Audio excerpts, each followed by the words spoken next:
And we back, and we back. Yeah. Hey, this ain't no intro. This is the intro. Yeah, this is the intro. This is the intro. It's the entree. Hit that intro with Kanye. I sound like Andre. Tryna turn my baby mama to my fiance. She like music, she from Houston, like Auntie Beyonce. Man, my daughter couldn't have a better mother if she ever. Kia ora whanau. Good morning. What's going on? Good morning, good afternoon, good evening, and good night. You know what I mean? Just in case we don't see you. What's going on, everybody? So first things first, I want to start off with an apology. The delay in getting this episode out has sincerely been me. My wife's been ready to go for ages since we talked about it, but I just really wasn't in the right headspace for this conversation. And it's one that needs to be addressed properly. Sorry about that for me. So we will be back to bi-weekly podcasts. Right. More consistently. More consistently. Yeah. Right. Also, moving forward, well, maybe even more than bi-weekly, because we've got some announcements. Yeah. And some big things in the works. We have lots of big plans for FY 2020. And for those of you who don't know what FY 2020 means, that's pretty much fiscal year 2020. It's how businesses measure their setup. But anyway, we have a goal and a desire for 2020 and 2021. We want to be able to start doing this full time. We want to make this a big part of our main business. And so that means more frequent episodes, up to maybe sometimes 2 a week like we used to do. Being able to push out video content. We're looking at merchandising, rolling things out for Kokolesa. Guest speakers on our show. More guest speakers, doing more interviews and things like that. And so in order to do that, we're going to be rolling out a Patreon where people will have access to things behind the scenes, background. We're going to start doing more video. We're going to be releasing a brand new Kokolesa IG, where we will have Kokolesa TV on IGTV. Yeah. And so we're really looking at increasing not just the frequency of our content, but the quality and the things that we do and the things that we're able to do in the community. Because we really appreciate your guys' support and people who've reached out and say they really enjoy listening to the show and stay with it consistency even when we're not as consistent as we should be. And so we want to be able to give this our all. We want to be able to do more with, for, and in our community and just make more opportunities. And so we hear you guys, we see you, we thank you for the love, we thank you for the support and the appreciation, and all the people who have said that, we're your favorite Pacifica podcast. That means a lot. It's a really big deal to us. And so we're going to be making a lot of effort moving forward to really turn this into something bigger. Because we have seen firsthand what staying consistent can do. And so on that note, we are jumping into big talk today. And this might have to be a two-parter, but we'll see how it goes. We are going to be talking about and covering sexual assault and abuse, and just trigger warning. It's trigger warning, yeah. Because trigger this warning is a heavy topic, Exactly. And this is. But we weren't trying to make it too heavy, Yeah. Well, we're still going to be us. You know what I mean. But this is a big topic that covers a lot more just than what people typically think of. And so we are going to be doing that. So just to give you a little bit of the format, we're going to start by just defining all the things that encompass sexual assault and everything into even molestation, things like that. We're going to go into symptom versus disease. We'll cover stats and statistics, and then we'll come into our views and thoughts as we move forward from there. Big topic for both of us, yeah? Yeah. I think just knowing how big of a topic this is, not spoken about within the Pacifica community. And, well, in our community, but in PLC communities, period. And also having, personal experiences. Right, and I think that's something I've been very vocal about. The fact that I was molested as a child, you know what I mean, and that we do have real actual hands-on experience with these things. And I think a lot of us do. Yeah. Even if it's not, it's family members, it's friends, you know what I mean? That have a layer or a level of this conversation. So, to your first point, what pretty much encompasses, like, what is included in this definition of sexual assault? So, to be very clear and to be very blunt right off the bat, non-consensual sex. Non-consensual sexual interaction. Whether that's at the low level of a Louis C.K. type of thing, whether it's exposing yourself to someone, and then it comes into the more obvious things and less obvious, so forced sex, but then also coercion. And for those of us who don't know what coercion is, it's persuading someone to do something that they don't want to do. There's a joke on the Family Guy, and there's a lot of horrible jokes on the Family Guy, but there's a guy named Quagmire, and he's a sexual addict, right? And a joke that I remember that he told years ago was, and this is how a lot of guys think, 36 no's and a yes is still a yes. And that counts as coercion. That counts as sexual assault and manipulation. Because if someone doesn't want to do something and they're not doing something, and you talk them into it, or you get them to reluctantly say yes, that still counts as sexual assault in a very serious way. Something else that we have to talk about, CFF. Because like I said, for years, until I became educated, I didn't know it was rape. But there are a lot of people who get people drunk or talk to people when they're drunk or even slip people pills. Not that I didn't know that was rape, but who have sex with people who are inebriated or under the influence. They don't have the cognitive ability to say no. Definitively give consent. Another part of the discussion, statutory. And statutory rape is when you are of a certain age, and another person is way younger than you. And there are a lot of people who prey on younger people because people their age know better. And you're so mature for your age, you know what I mean, and you're a woman already, and and even in those instances when teenagers at that age, like say you're 14, 15, you give consent, it's still rape. It is, because we all feel the power difference between the understanding, the experience. No, baby, this is not a laughing matter. No, but the power difference, the understanding. It's easier to maneuver someone and manipulate people into situations that are good for you and bad for them.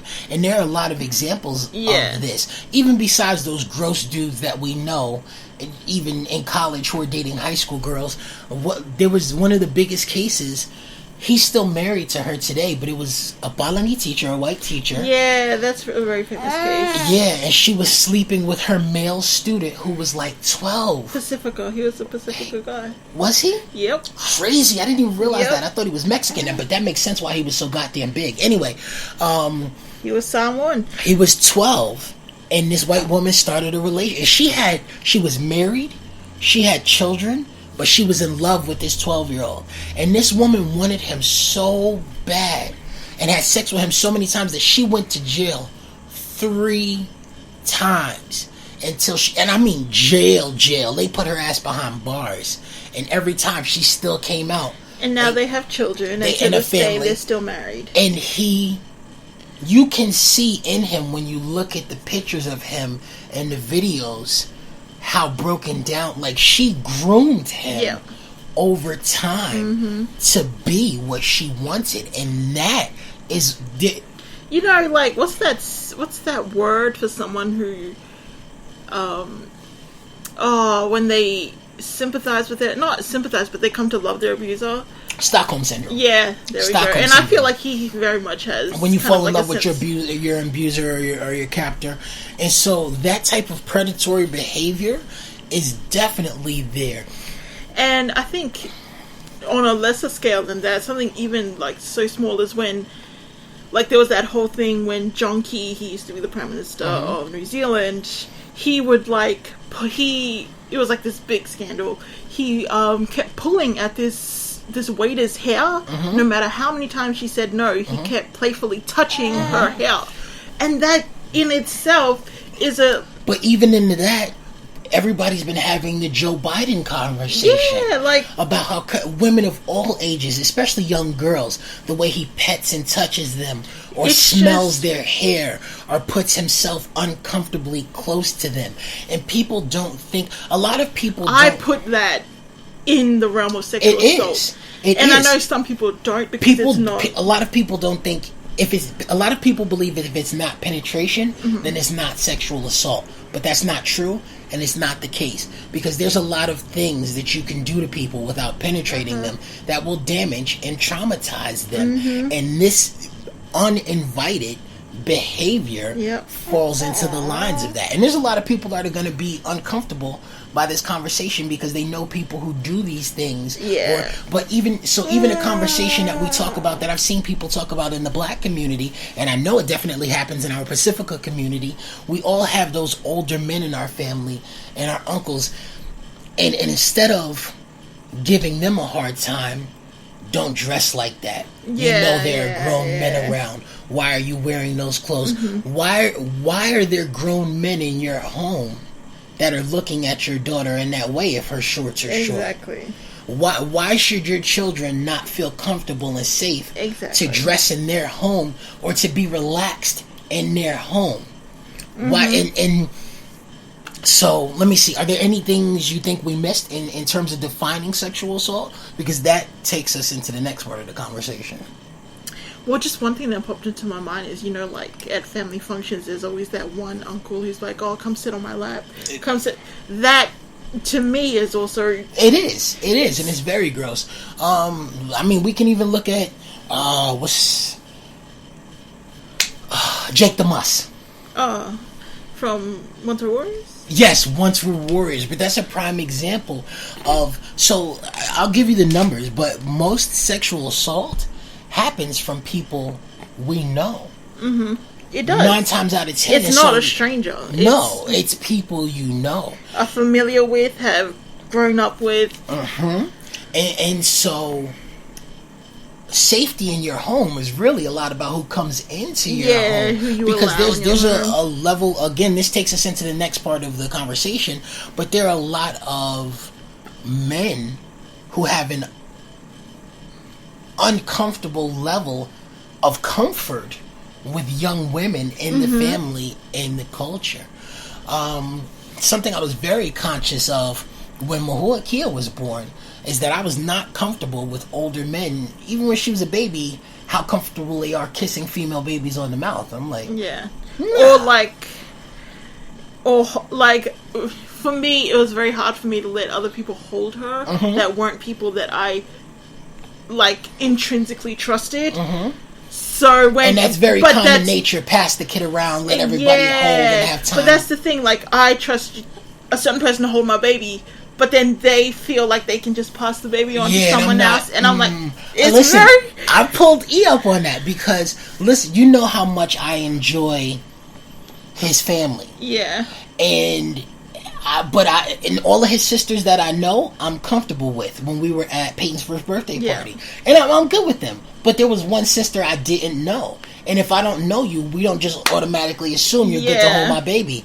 And I gave Mahua Kia to E, and I said, E, don't be passing my baby around. And she said, okay.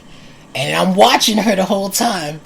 And his sister came over, and she went to pay. I was like, back. You've just violated your privileges. Give my baby back. Because I'm not... As someone who's experienced in my childhood, no, I'm going to watch my children. I'm not gonna. Oh no, we're at a family party. It happens. There was just a video released in Brazil. They nearly beat this man to death, and I have no issue with that because it was a child's birthday party, and they caught him sexually assaulting a little girl in the room at the birthday party. You understand the level of boldness, I want to say some stuff, but I just know. No, okay, that's fair. I respect that. We all respect that, right? But okay, so moving forward more, But even it comes down to the casualness of it and what's accepted. And so this is where we come into the symptom versus the disease portion of the conversation, because sexual assault and sexual violations are the symptom, and the disease, because these things are a part of every culture, not just our culture, not just our community, right? And you can let me know if you feel differently about this. But for me, this is a conversation about religion. This is a conversation about society. Because I think what stems from all of this, and the vast majority of this, is misogyny. Patriarchy. Toxic masculinity. And that goes in both directions. And what I mean when I say that is, in the vast majority of these cases, we victim blame, right? And we target the women. What was she wearing? Yeah. What was she doing that invited this behavior? How was she carrying herself? And it's a patriarchal culture that has created these kind of, where these views, norms and views to exist. And we'll get into that in more detail. But again, this even affects men, because sexual assault happens to men from women and other men. Yeah. And when it happens from another man, then it's, you're not a man. You weren't strong enough to keep this from happening to you. Yeah. You must be gay. You must have wanted this. You know, what kind of man lets another man do this to him? And men get raped by other men outside of prison. Yeah. All the time. It's not even just prison. You know what I mean? A friend of mine was sexually assaulted by another man. And this is a grown man, you know what I mean? So this happens. And then when it happens from women to men, no one takes it seriously. Yeah. Because that machismo, that masculinity, you want this. All men want sex. So how do you... If you didn't want it, you wouldn't. Then why were you hard? And that's another big part of the conversation that people don't understand. Sexual responses, or your body responding to something, that's literally chemical reactions in your body. And it is not consent, be it male or female. So just because a person was capable of arousal in a negative situation or a violent situation does not mean that they were inviting or desired contact, be they male or female. That in itself plagues a lot of sexual abuse victims, because when they think about it, when they're like, well, why was I sexually aroused in that situation? Like, and they feel guilty, not understanding. Yeah, it's really conflicting for them. And I've even heard people try and use that as an argument against them, because I mean, just in the ignorance of men who know nothing about women and still speak on these subjects. These were U.S. senators having the abortion debate, and they were saying abortion should be illegal. Because if the female really didn't want the sexual interaction to happen, the female body has ways of shutting down and refusing. God. That if you're a fucking idiot, that is not the way it works. Exactly. But again, so moving more into that, it's a symptom of a lot of deeper issues. It is. I remember even a video. But that's not to what's the word? Villainize? No, that's not to make light of the action itself. Like, it being the symptom, is it to make light of? Not at all. It's still a major issue and a horrible problem, and this is why, again, we're doing this episode and trying to confront this. I remember even seeing a video back when we were active in Tumblr, and it was rough because the video was fucked up. I still laughed like the guys in the videos were laughing, but it was shit. And like I'm like, yo, this is really fucked up. And what happened was, it was a guy, and he was in the car. Oh yeah. And all of his friends were around him, and they were dying laughing, and them laughing made me laugh. But he was crying, sitting in the car, and he's telling his boys, yo, she raped me. And he's really sitting there in tears because this woman took his sex and violated him, and he kept telling her no, and she took it Anyway, his boys thought it was hilarious. And that's part of, in all seriousness, our male suicide rates in the community. And things like that. Because men don't take other men seriously in these situations. Whether it be for mental health or sexual assault. And that's what was brought up recently, like, people are like, oh yeah, you can come to me with anything, like, I'm here, and then when they come to you, it's you're like... fucking mocking them and laughing at them and can't be serious. And it's like, well shit, who can I really go to then if the people who said will take you seriously aren't really... No, and that's a big part of the problem. So that's why this is a part of this conversation, because there's a lot of men that don't understand or realize how they themselves are affected or impacted by misogyny and the patriarchy and toxic masculinity. And the reason that I say that this is even especially a religious conversation is because in so many ethnic cultures, in so many cultures period, Christianity is the definer for law. But even these things even go, if you look back in the Bible, right? So David, King David, met a bunch of children, sons and daughters, and one of his sons raped one of his daughters, and the daughter was blamed, and she took that shit so heavy she committed suicide. Like, so, and I'm not super biblical, even though I'm knowledgeable on the faith, but the point is, how old is this issue, this topic, if it's going on back then? Even again to the Bible, we credit Eve with original sin. So you're building your faith. It's all intertwined. Misogyny and religion is intertwined. Like, a lot of, like, I remember, like, there's a lot of religions, and I remember being in when I was active in a certain religion, where it was very, women can't wear skirts above their knees. And I remember when the bishop... 3/4 of cloth.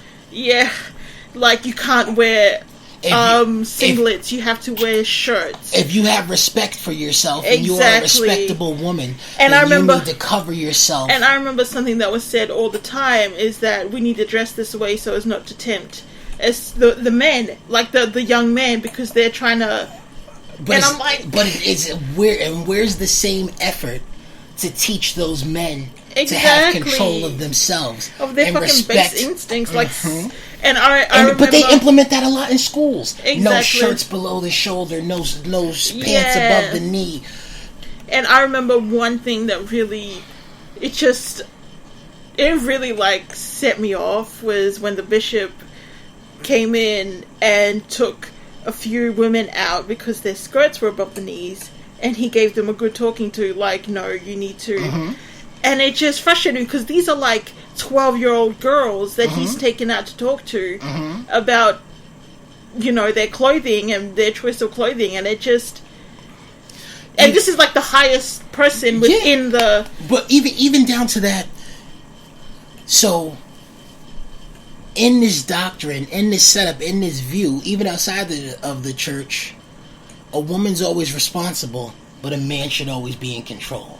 Like, how does that mindset even work? And so it's if the man's always control, how is it never the man's fault when these situations happen? And we treat sexual assault the same. The conversation that I was having with you, a situation that happened that made me really understand that America was not ever going to be the place for me. It was back in 2010, maybe 2011. There was these two high school football players, and they took a young woman and they got her drunk and they drugged her and they had sex with her and raped her. But then, to make it worse, they took her to parties and let other people sleep with her all throughout the night. And these were multiple people. And they got persecuted. And they lost their contracts and all of that. And they faced the consequences. But the shit that made me so angry and enraged was that all 5 of the biggest news networks in the nation, the number one conversation they were having was about how these 2 gifted young men, these boys, these children, had just made a simple mistake. And how the mistake had cost them their entire lives and their promising careers and the bright futures that they had ahead of them. And what did this young woman do to invite this behavior and this attention from them? And why was she at the party in the first place? And that shit made my blood boil. It made me so fucking angry. The whole boys will be boys thing is the kid on the swim team with the rape charges. Like, Brooke, I still remember his face and his name. And so the point that we're making is that these are not isolated one-off instances.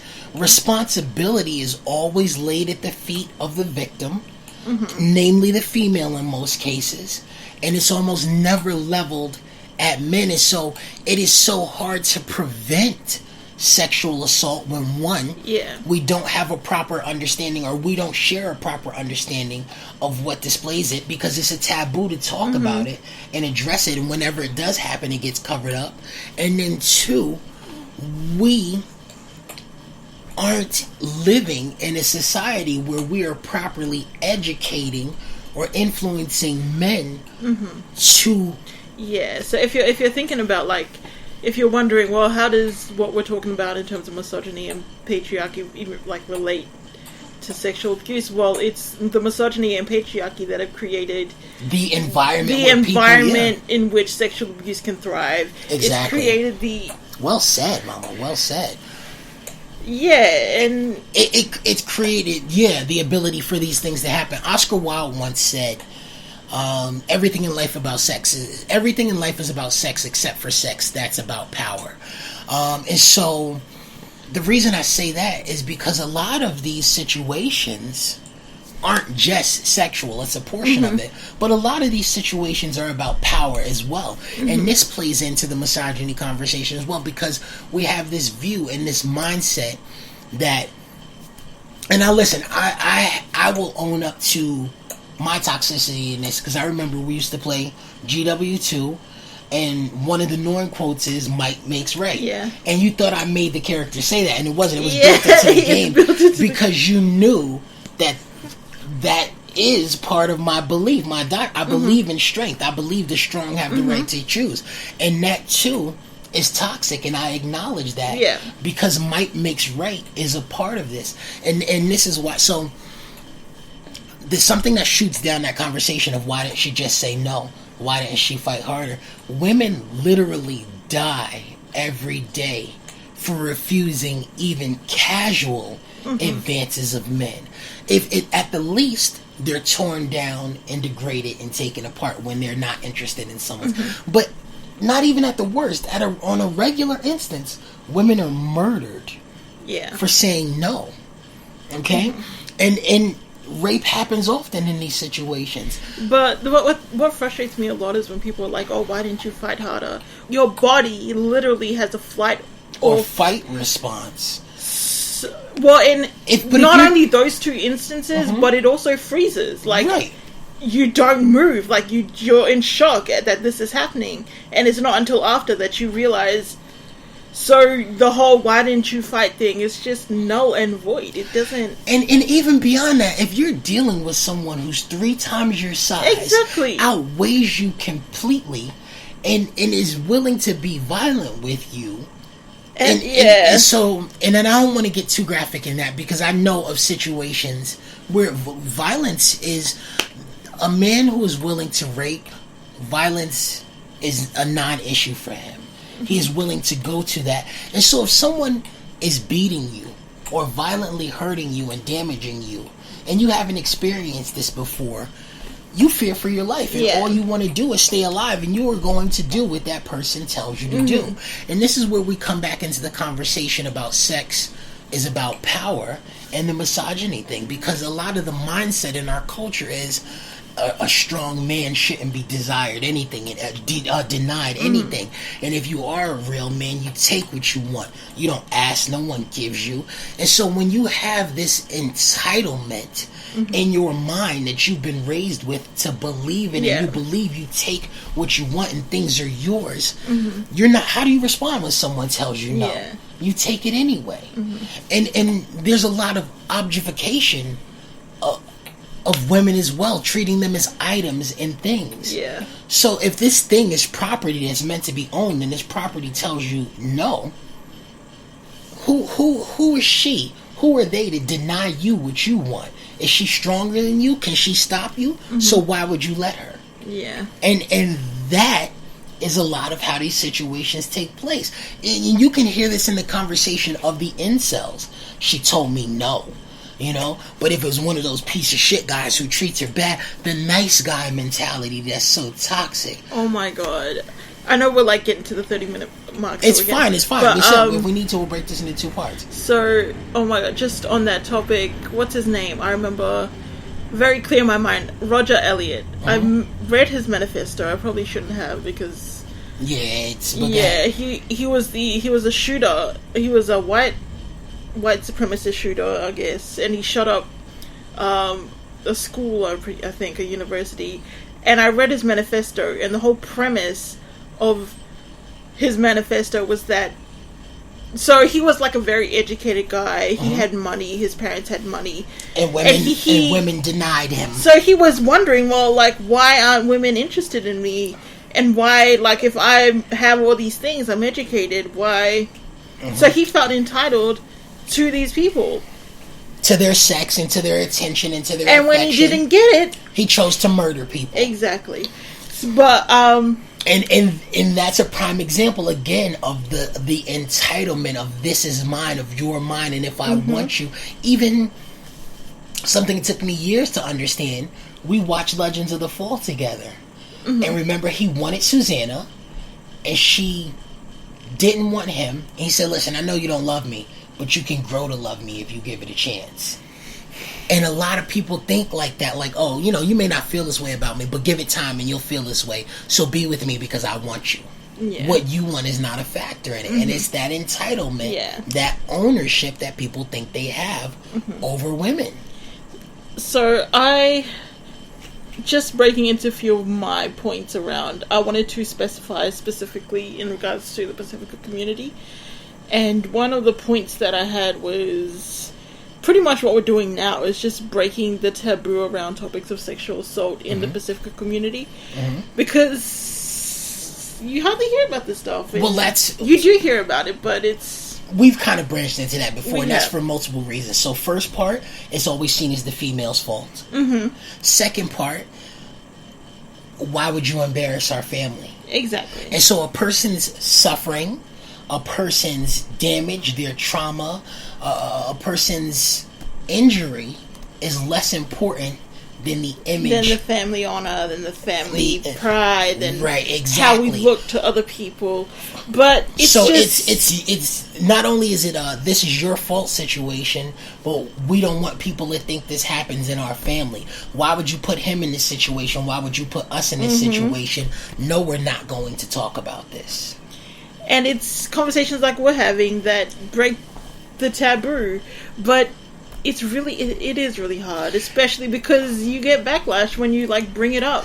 But listen, I think I've talked about this on another episode, but I know a family, and this really soured me on the church, like many experiences, but I know a family where they are predominantly women. There's like about 7 girls and 2 boys, just like the Duggars, and I used to love the Duggars. And one of the brothers raped and molested every single one of his sisters, and they're all adults now, and they all have children, and this motherfucker is still allowed at family functions. And that's another point that I had. And when I asked one of the nieces about this, I said, how? Why? How is he allowed to be at family functions? And she said, God forgives. Jesus forgives. We have to be forgiving of these people if we really love them. No. And that shit blew me away. So you can't forgive the victims because it's their fault, but you have to be forgiving to the person who committed this act. And even, what does it say to the victims that you allow this person that did this to them to still be active and attend family functions and events like nothing happened? The level of safety that you take away from everyone who this hasn't happened to yet. That's like when I know certain people are gonna be attending functions, I don't go. I won't put myself and my kids in that position. Mm-hmm. But that's one of the points I made. It's It's about time that Pacifica people put sexual abuse victims first over their abuser, over the family pride, the family honor. And it's long overdue that we support them. That's something I'm really proud of in terms of poly Twitter, because there have been many women and multiple women that have called people out because these dudes get these Twitter accounts and these social media accounts and they start interacting with all these females like they're the man. And I'm very proud of all the women that have come out to say fuck you and fuck your family, because everybody in your family knows that your brother molested me multiple times or raped me and did this to me, and you did nothing and you covered it up, and I have proof and we all know about this, and have exposed these people to our very small community in a major way, because far too many of these people, no matter what their age, have been allowed to get by and slip through the cracks. But we shouldn't, ideally moving forward, I feel like we shouldn't have to get to that point where people have to expose them like that. I feel, but we always have the conversation about should. Yeah, exactly. What should, and this is a very big part of this conversation that we'll get into before we go into the stats, right? Because you and I had a conversation about should and what should and shouldn't be the case, and this is similar to that, and I came at you with some very real responses, right? Which maybe you necessarily didn't want to agree with, but you understood. And so we all have a responsibility to protect ourselves. Should the world be a safe and healthy and comfortable and gentle place where we can all grow and nurture ourselves and be awesome things? I'm not saying the world. Is it? No. Right? But even so, do I enjoy being around a ton of people, or really people in general? Nope. Not really, no, right? Because we should expect people to be decent. But are most people, sincerely? Not really. So I'm not going to pretend that's the case. And I'll give you a prime example of this, of how we have responsibility and duties to protect ourselves. When I used to live in Australia, before we started living together, I was looking for a place to live. And I was very upset and vocal about it to all of my friends, how there was no situations that were okay for me, because when I was looking for a roommate, all of the roommates on the site were white women.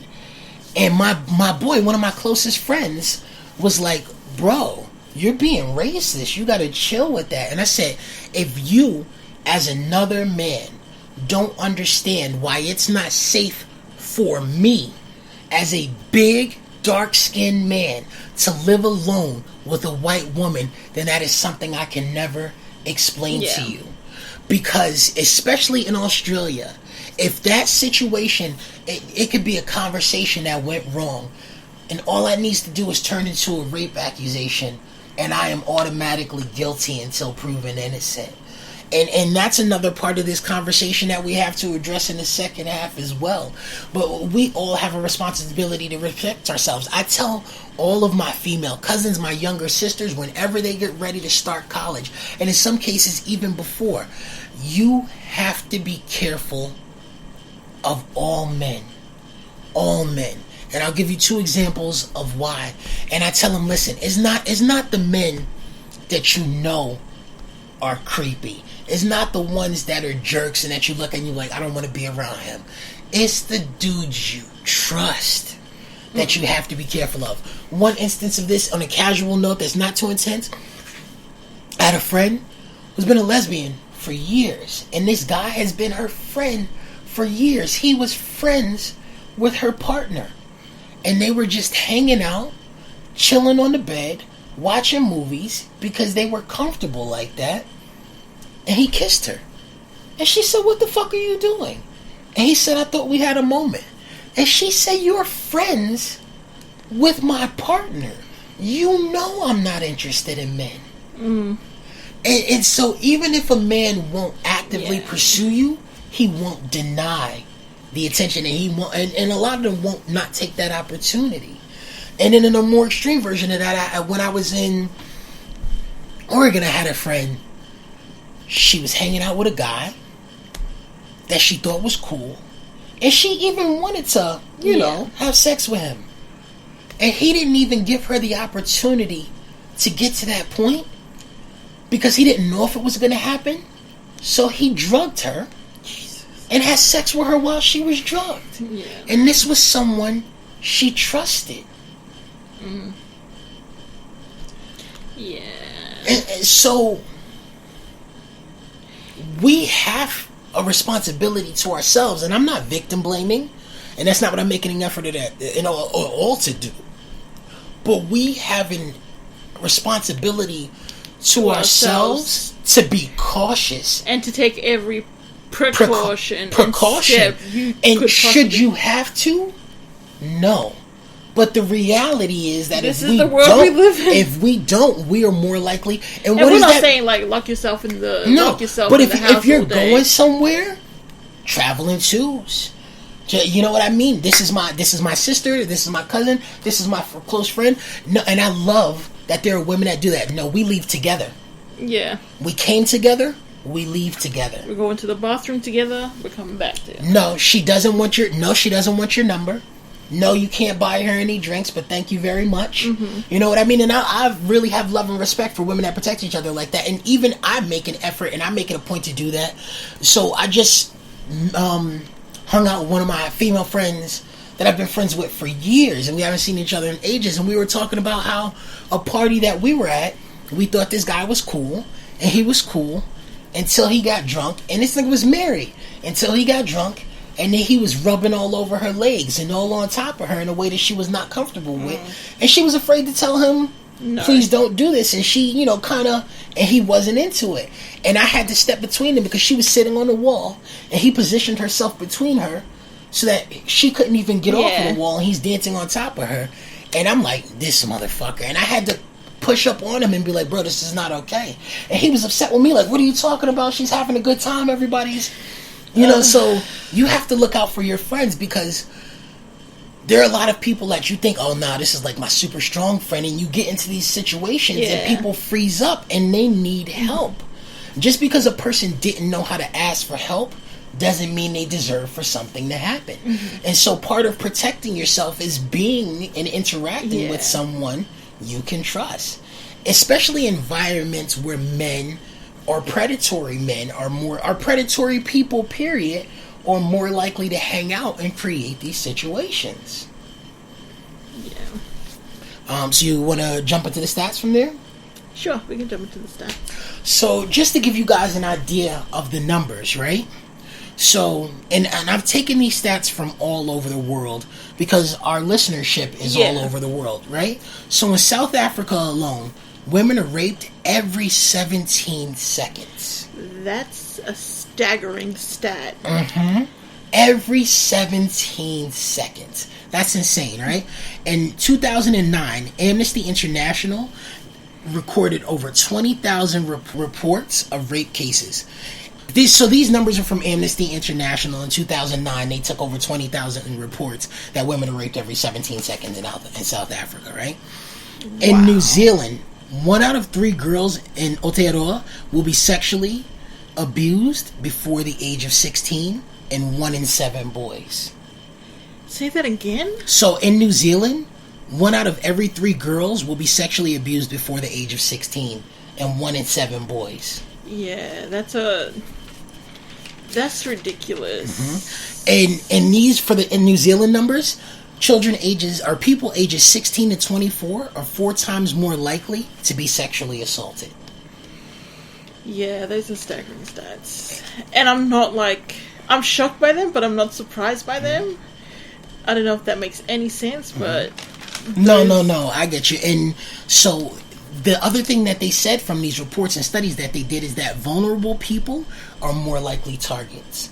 So people with an injury, people with a disability, people recovering from things, people with mental health issues are all more likely to be sexually assaulted, because these are people looking for comfort, looking for trust, looking for help and assistance, and it makes them more likely to be preyed on. So they did a study in Auckland, right? And they had over 345,000 people in this study, right? And they said 23% of women were sexually abused as children, and over 50% of them were assaulted by family members. That's out of 345,000 people that they did this study with in Auckland. That's 172,500 women that have been sexually assaulted by family members. Okay? 1 in 5, or 22 million in America, have been raped at some point. Oh god, that is... So, in the point of these statistics is just to bring into perspective a bit how common these situations actually are for people. The reason I even started with the numbers in South Africa is because there was a doctor in South Africa, and she was a gynecologist, right? And the rape there is so bad that it has jumped the spread of AIDS through the roof. And the pregnancies. And so this doctor invented a female condom that has claws and teeth inside. And so if a person rapes a woman wearing this device, they'll never rape anyone again, because it has to be medically removed, and it shreds and tears them apart at the same time. And the male community and the church and the government was so outraged that they tried to have this woman arrested so that she could not put this female condom into production. I heard it's in production. Because that was the only way to protect these women, because there was no other protection. They don't even really prosecute for rape in South Africa. That's crazy. And so she invented this for women to keep them safe, and they wanted to burn this woman at the stake for inventing this shit. Oh yeah, but not the fucking rapists and predators, right? But that's how casual and common rape is. Hang the fucking rapists in that community. But even, I mean, and it's not like it's just Africa. Look at India. They still stone women to death for being raped. I'm not gonna go into the so cases when we say this is a conversation about every race and culture, it's literally it's crazy. But one of the points, just jumping off of that, the stats that is, how do you heal from things like sexual assault and abuse, especially when you don't have support in your own family or community? So one thing that's not commonly known, or you don't generally think about, is sexual assault experiences affect your entire life. Every aspect of it. Yeah, every aspect. You may not think, because it doesn't always hit you right away. Exactly. And you may not even realize certain things have happened, like certain ways you react to certain things, or is a result that stems from your trauma around sexual assault. So I'm not gonna say where I work, but I work in a place where you're aware of and privy to these things. So there are people in prison for violent offenses, but they go through therapy now, but a lot of these anger issues that they have often directly correlates to the sexual abuse that they experienced at a young age. I'll keep it specific. I'll tell you firsthand that was my problem for a long time. I was an animal. I was a monster for a long time. There is a lot of violence and anger and rage in my youth, and it stood from a lot of emptiness and self-hate, because I saw no value in myself a lot of from that sexual assault and the molestation and the person that made me, and I needed to prove that I was a man, and I needed to be strong, and I needed to protect myself, and I needed to hurt anyone that thought that they were capable of hurting me or making me vulnerable. And I didn't know emotions, and I didn't understand emotions because I needed to protect myself from anything and everything that would hurt me. And so I was very violent and shut off and shut down, and I would hurt anybody. But because you didn't know that this really directly correlated to the sexual abuse, I had no idea. You had no skills to be able to cope with these things, to be able to cope with these emotions. And I think one stat that I know is that people who are in like childcare system, not childcare, like foster care systems, like Orangan Tamariki, a stat that I came across. It was somewhere in the 90s. I think it was like 92 or 95% of children in foster care end up in prison.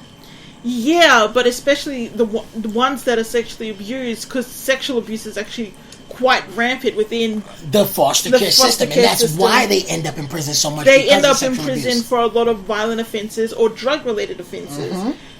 Coping. These coping mechanisms, like they find unhealthy coping mechanisms, like, but they don't know any better. Drinking, and they don't have the support to be able to realize that this directly stems from what happened to them at a young age. So, like, drinking, because they had no safety, they had no protection, they were passed around, and then all of these people that were supposed to look after them violated them. Exactly, and it's not until that they get into therapy, or they realize, well, they're like, oh shit, this is actually. But by then it's too late because their whole lives are ruined. Exactly. By then they already have a record. By then they can hardly find suitable jobs, and it's just really important to know that when you come across people, well, if you yourself have had experiences with sexual abuse, you could probably look into other aspects of your life and see how it's affected. Be it sexually, physically, or like, I know, so even like stuff like people getting on buses where it's crowded. Some people can't do that because they now have anxiety from sexual abuse. I know people who don't speak to men at all. Like, it's now become a condition where they... Right, not that they don't want... They can't. Exactly. They actually can't. And people who have fucked up their relationships because they didn't have the skills needed to cope. And but they didn't even understand or know what they were going through. They didn't know at the time, exactly, that this was something that they needed to deal with. That was something that I had to cope with for ages as well, because... as a man, and oh my god, so as a man, you're viewed as always being ready and always wanting sex and all ready to go. But I've really been in places where I've been like, yo, don't touch me. I'm not comfortable with you touching me. It makes my skin crawl. You need to chill. But as a man, it's not okay for me to say those things, or it's not viewed as me being okay to say those things, right? And they were even talking about the double standard, because there was you remember Guardian? You remember that guy? Yeah. He had some form of mental disability, and he got famous from that video. And after he got famous, he had access to sex because he had never had that before. Because nobody wanted to be with him because he was, mentally disabled, and so he was like having tons of sex, and people in the community were arguing that it was sexual abuse because he was mentally disabled. And the argument that everybody made as a result was, he's a man. This is not a woman. This is not someone taking advantage of a woman. This is a man who's never had access to this, who wants this. And they were like, it's still sexual abuse. And a lot of people didn't understand that or weren't okay with that argument because they were like, it's different for men than it is for women. And that's the core of this entire conversation, that we're treating it as different for men than it is for women. And that's where most of these problems stem from. Yeah. So I think, like, if there's anything from me that I want people to take away from this, is if you're like listening and you've had experiences with sexual abuse, even if it's like, you think in your mind, oh well, I wasn't, raped, So it like I'm not that, like it's not something that bad like that I went through. Sexual assault.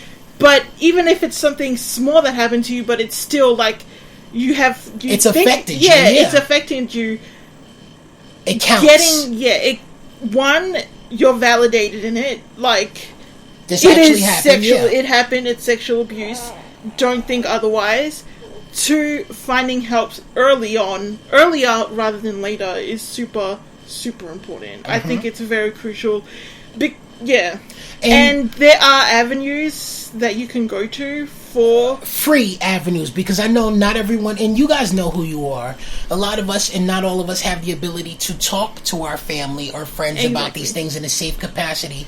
There are a lot of, no matter what country you're in, be it Australia, America, New Zealand, there are free opportunities out here for us to talk to people and get help and have access to counseling and relief and recovery for these traumas. Not everyone is financially capable to get private, Yeah. So one thing I would suggest is go talk to your GP. They're not gonna. They have confidentiality.